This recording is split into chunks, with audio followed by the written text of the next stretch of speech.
Po guys, narito po ako ngayon sa Gulod dito sa tabing dagat. Kami po ay maglalaba ng aking biyanan. Tingnan mo, ang ganda ang hangin. Kaso daming water lily. Yan.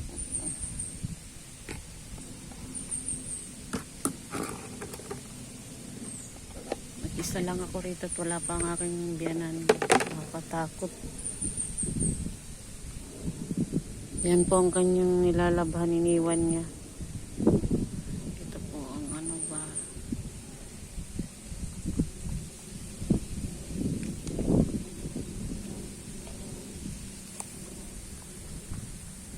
Yan po.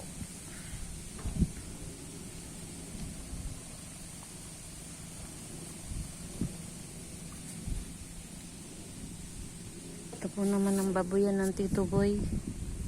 Tiyuhin ng asawa ko. Kanyang babuyan. Yan.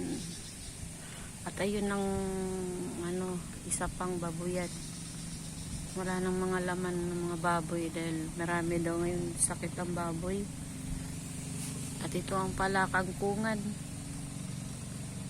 Ito yung mga kangkong hitik na hitik sa green. Oh, ang dami oh. At iyon ang ano, makikita dito ang aming bahay. Papakita ko sa inyo guys. Yan.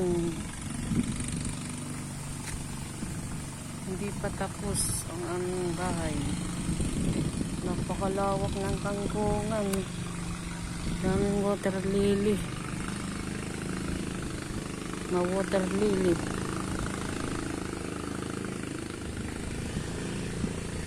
Ay, ole! Ay, ole! Halika na!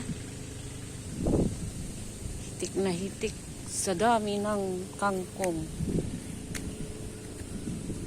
Ayan. Ay, ole!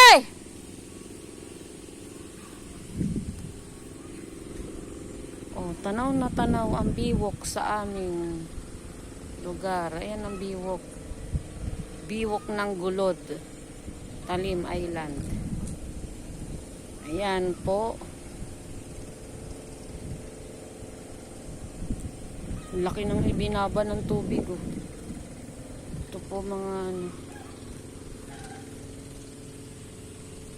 Ito po ang ayan po ang aming bahay.